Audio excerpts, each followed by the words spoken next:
సత్య ఎలాగైనా సరే ఎమ్మెల్యేగా పోటీ చేయాలని చెప్పి క్రిష్ సత్య దగ్గరికి వచ్చి తనని రెచ్చగొడుతూ ఉంటాడు. ఇంతలో అక్కడ ఉన్న సత్య మాత్రం నేను ఎమ్మెల్యేగా పోటీ చేయనని చెప్పాను కదా!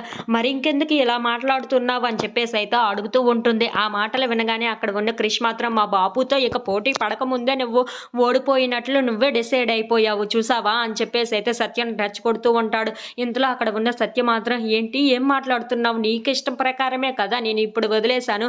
కానీ మళ్ళీ ఇలా మాట్లాడుతున్నావేంటి అని చెప్పేసి అయితే సత్య అడుగుతూ ఉంటుంది. అవును మా బాబుతో పోటీ పడడానికి నీకు అంత సత్తా లేదు కదా అని చెప్పేసి అయితే అంటూ ఉంటాడు.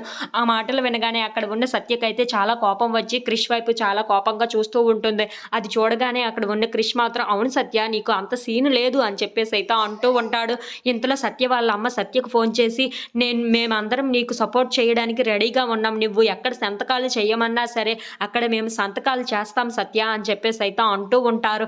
ఆ మాటలు వినగానే అక్కడ ఉన్న సత్య అయితే చాలా సంతోషిస్తూ క్రిష్ దగ్గరికి వస్తూ ఉంటుంది.